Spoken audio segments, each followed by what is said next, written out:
Bonjour à tous. Donc aujourd'hui, nous allons voir le dénombrement ainsi que les différentes façons de l'illustrer. Ça va correspondre aux pages 4 et 5 de vos notes de cours. Pour commencer, nous allons définir qu'est-ce que le dénombrement. Le dénombrement, c'est trouver le nombre de résultats possibles d'une expérience aléatoire.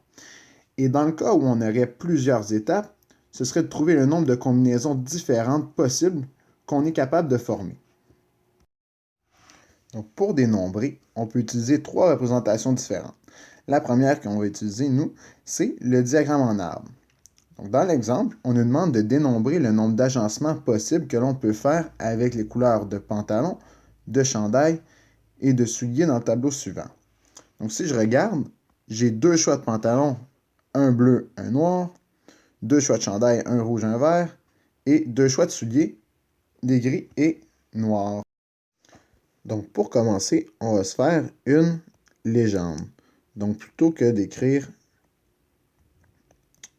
la couleur au complet, donc bleu, noir, rouge, vert, gris et noir, on va utiliser simplement la première lettre.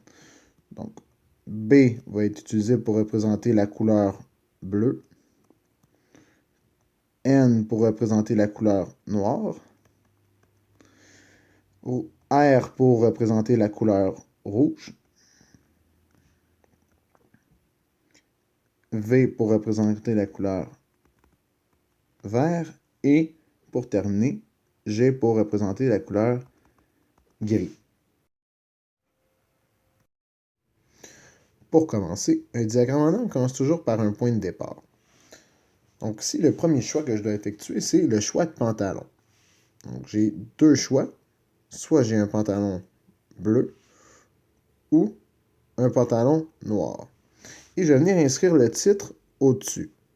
Donc, pantalon.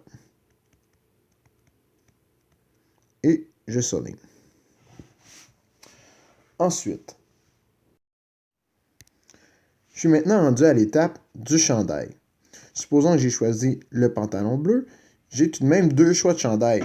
Je peux choisir un chandail rouge ou un chandail vert.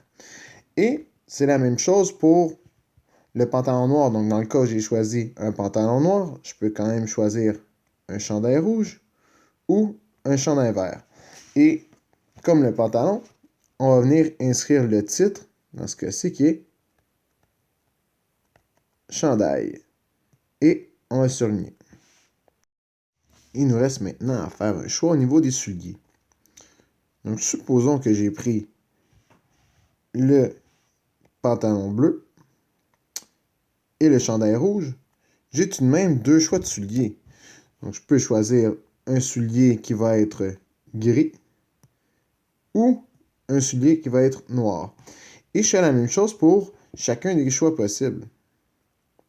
Donc, si j'ai pris le pantalon bleu et le chandail vert, j'ai deux choix de souliers qui s'offrent à moi, donc gris et noir. Et on fait la même chose pour chacune des branches.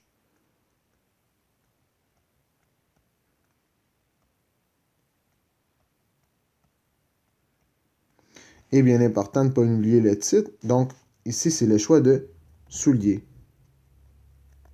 Et on vient surligner.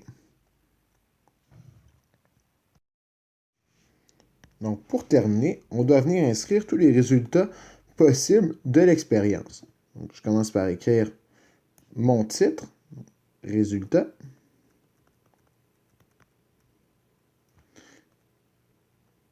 Je surligne.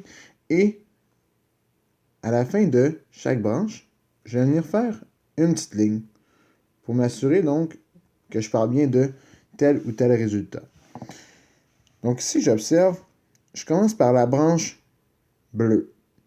Ensuite, rouge et, donc pour le choix de soulier qui est gris. Donc le résultat final serait B, R, G. Et on fait de même pour chacune des branches. Donc, j'ai choisi le pantalon bleu, le chandail vert et le soulier gris. Donc, j'aurai comme exemple ici B, V, G. Et on va faire ça pour chacune des branches. Donc ici, ce serait B, R, N. Donc, le cas suivant, je prends un pantalon bleu, le chandail vert et les souliers noirs. Donc, j'aurai ici B, V et N.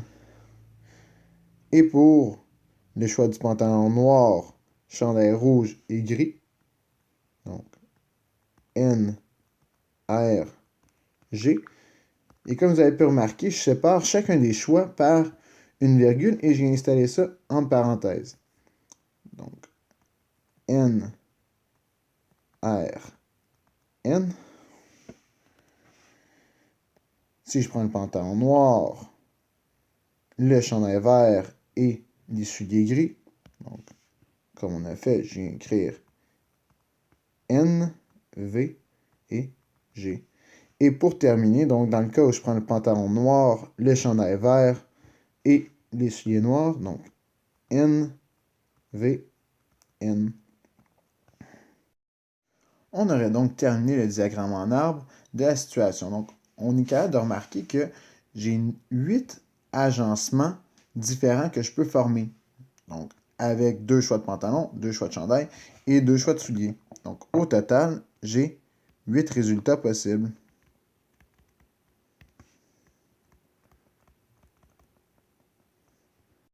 Donc, rapidement, on va revenir sur les étapes importantes lors de la construction d'un diagramme en arbre. Première étape très importante, avoir un point de départ.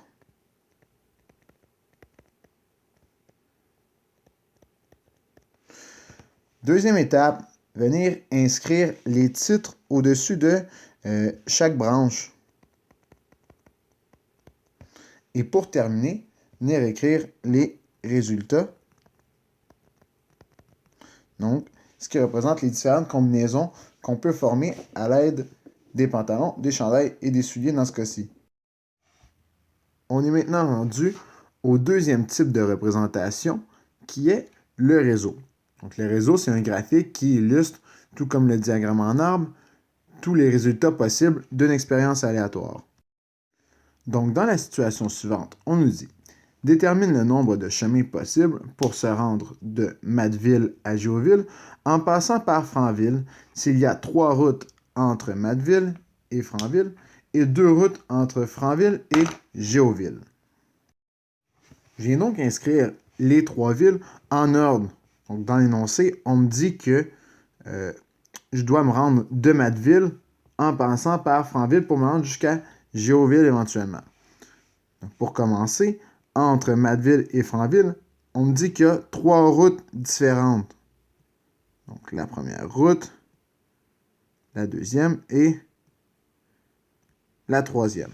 Je vais venir inscrire donc la route 1, la route 2, la route 3. Et entre Franville et Géoville, j'ai 2 routes différentes que je vais numéroter, la route 4 et la route 5. On est maintenant rendu à l'étape de compter combien de chemins possibles il y a pour se rendre, en fait pour passer de Matteville à Géoville. Donc j'ai le choix. Si j'emprunte la route 1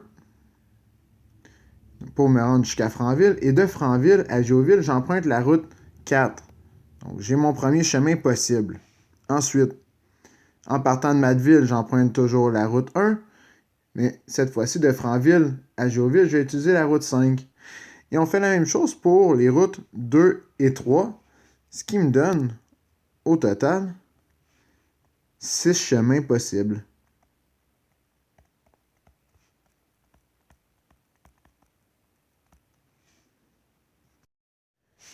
Nous sommes maintenant rendus à la dernière représentation, qui est la grille.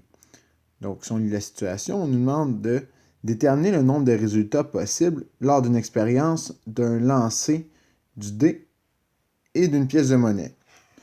Donc, si je viens inscrire pièce là où j'ai 2 cases, parce que les 2 résultats possibles sont pile et face. Et en dessous du dé, je vais venir inscrire tous les résultats possibles d'un dé. Donc, un dé à 6 faces, bien sûr. Donc, 1, 2, 3, 4 5 et 6. On doit maintenant inscrire les combinaisons possibles. Donc, advenant que j'ai 1 lors du lancer du dé et que j'obtiens pile lorsque je lance la pièce, le résultat serait donc 1, P. Et je fais la même chose pour chacune des cases. Donc, si j'ai, par exemple, 1, mais cette fois-ci, j'aurais obtenu face lors du lancer de la pièce de monnaie, j'aurais 1, F. Et on fait la même chose pour chacune des cases. Donc, 2, P, 2, F.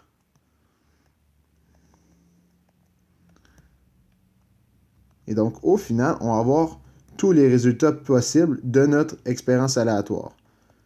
Donc, je vais avoir, en réalité, 12 choix, donc 12 résultats différents de cette expérience aléatoire-là.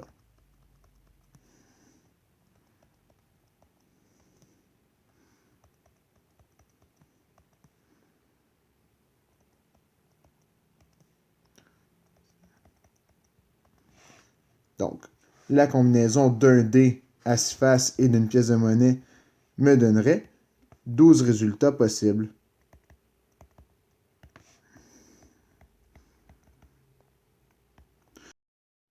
C'est tout pour aujourd'hui.